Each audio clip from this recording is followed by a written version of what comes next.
Muraho neza abakunzi banjye kandi bakunzi ba Women in God's Ministry, nongeye kubasuhuza cyane. Umwami Yesu nashimwe. Mbahaye ikaze nanone mu kiganiro cy'uyu munsi, kandi ndashimiye cyane abasubscribe bashyashya mwamaze kuza namwe. Imana ibaha umugisha kubwo gukora subscribe kuri iyi channel, kandi n'abandi bose bakiri mu nzira tubahaye ikaze. Imana rero ikomeze kubahera kandi ikomeze guha umugisha imirimo y'amaboko yanyu.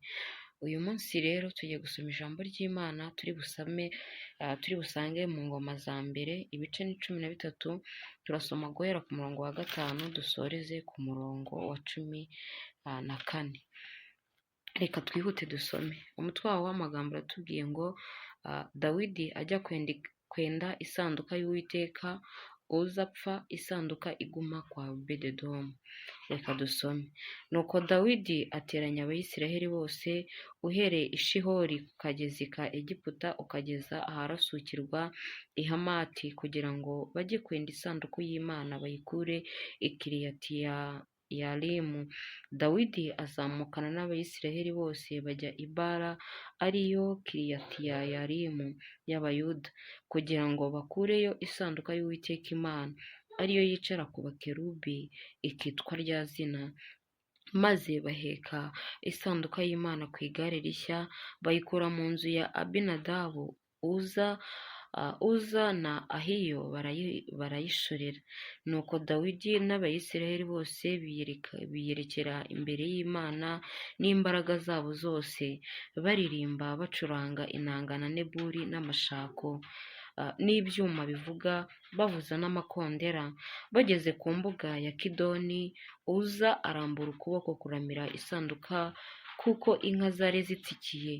Uburakari bw'Uwiteka bugurumanira kuri Uza, aramwica kuko yaramburiye ukuboko isanduka, agwa aho ngaho imbere y'Imana.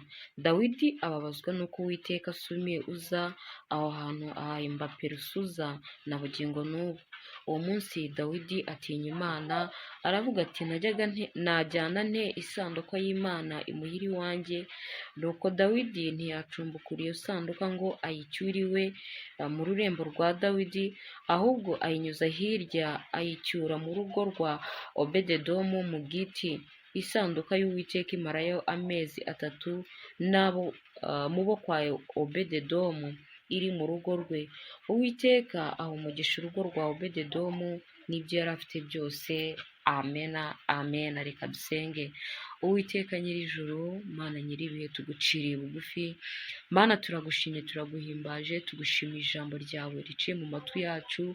Uwiteka ni ryo kutwigisha ndetse no kuduhugura, ni ryo kudukangura kongera kukubaha ndetse no kugutinya, kuko uri umwami ufite ubutware bwa byose ku buzima bwacu. Tugucirire bugufi muri iki gitondo, kandi turiyejeje rwose ngaho twagenze uko bidakwiriye.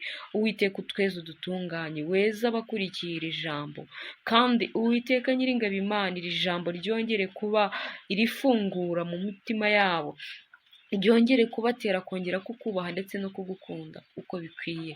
Urakoze data rero, ngaho nubane natwe, Mwuka wera abane natwe, uduhe gusobanura dusobanuriye muri wowe. Urakoze Yesu, byose tubisabye duciye bugufi mu izina ryawe risumba ayandi. Amena, amen.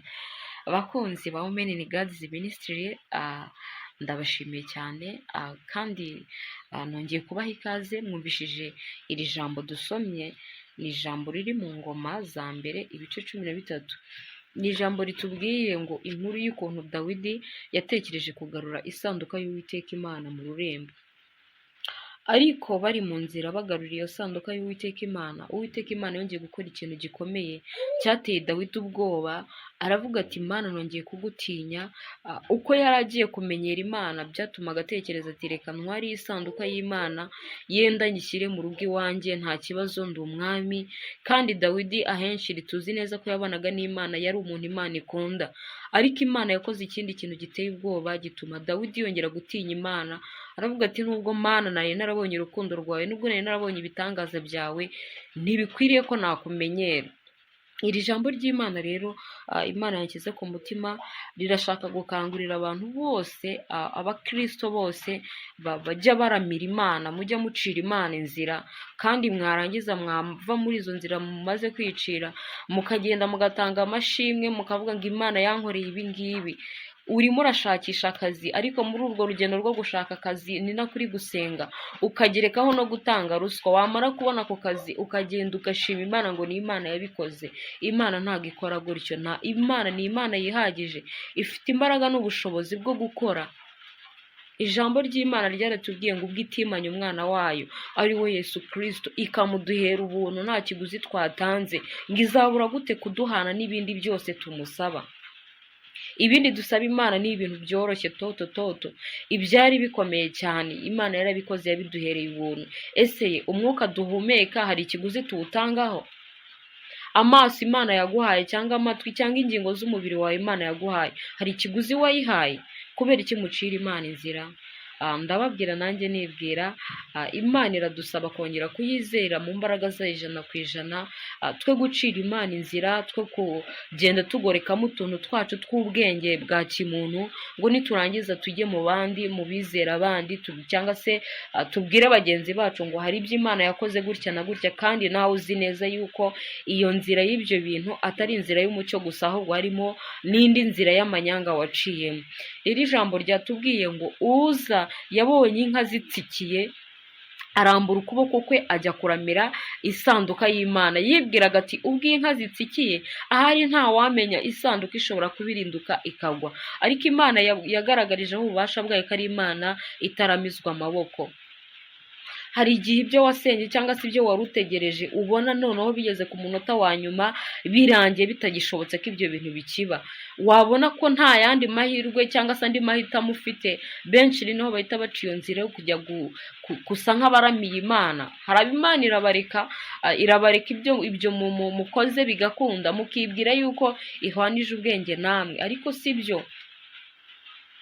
Itonde nanjye nitonde kugira ngo Imana itadukoreraho ibimenyetso byayo bikomeye, tukongera kuyitinya kuko tubonye ibibabaza umutima wacu. Dawidi aravuze ngo Dawidi amaze kubona iby'Imana ikoreye Uza, ukuntu Imana imusumiye Uza agahita agwa imbere y'Imana agapfa, Dawidi ngo yongeye gutinya Imana, ahita atinya no kujyana ya sanduka mu rugo iwe nk'uko yabitekerezaga, ahubwo ngo ayicumbikisha kwa Obededomu aba ariho ayisiga.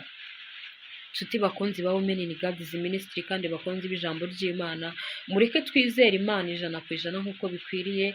Ibyo turi gusengera cyangwa se ibyo turi kuyisaba, twe gushyiramo ubuhanga bwacu, twe gushyiramo trick zacu cyangwa se amayeri yacu, ngo niturangira tuvuge ngo ni Imana ibikoze, kandi tuzi neza ko harimo gufasha kwacu. Ni Imana idafashwa, ni Imana ifite ubushobozi bwo kuguha ibyo uyisaba utagombye guca mu nzira z'umwijima.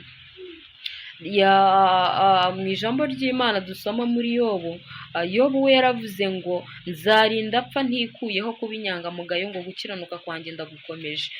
Kandi hari n'irindi jambo twasomye ritubwira ko nkuru za ba Danieli na Meshake na Abedenego igihe bari bagiye kubata mu itanura ry'umuriro, babwiye umwami ngo, umwami yarababwiye ngo ese iyo Mana izabasha kubakura mu nzara no mu maboko yanjye ni iyihe? Baramubwira ngo kaburi naho Imana twiringiye itabasha kudukuramo, ariko ntago tuzareka kugira gute kwizera Imana yacu, ntago tuzemera kugira gute gupfukamira ibigirwamana byawe kugira ngo tugushimishe cyangwa se kugira ngo ducungure ubugingo bwacu. Tuzahitamo twemere kujya muri uwo muriro kabone naho Imana itadukuramo cyangwa se ngo iwuturindiremo.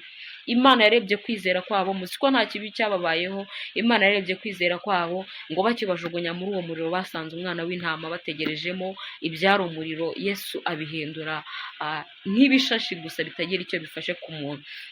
Ndetse na Yobu wavuze ayo magambo akatura gutyo, tuzi neza ko Imana yamwibutse ikamugororera, ndetse ngo ikamukobera kenshi inshuro nyinshi ibyo yari afite hambere, Imana ikamuhira ikamuha umugisha. Rero Imana irashaka ko tuzamura kwizera kwacu.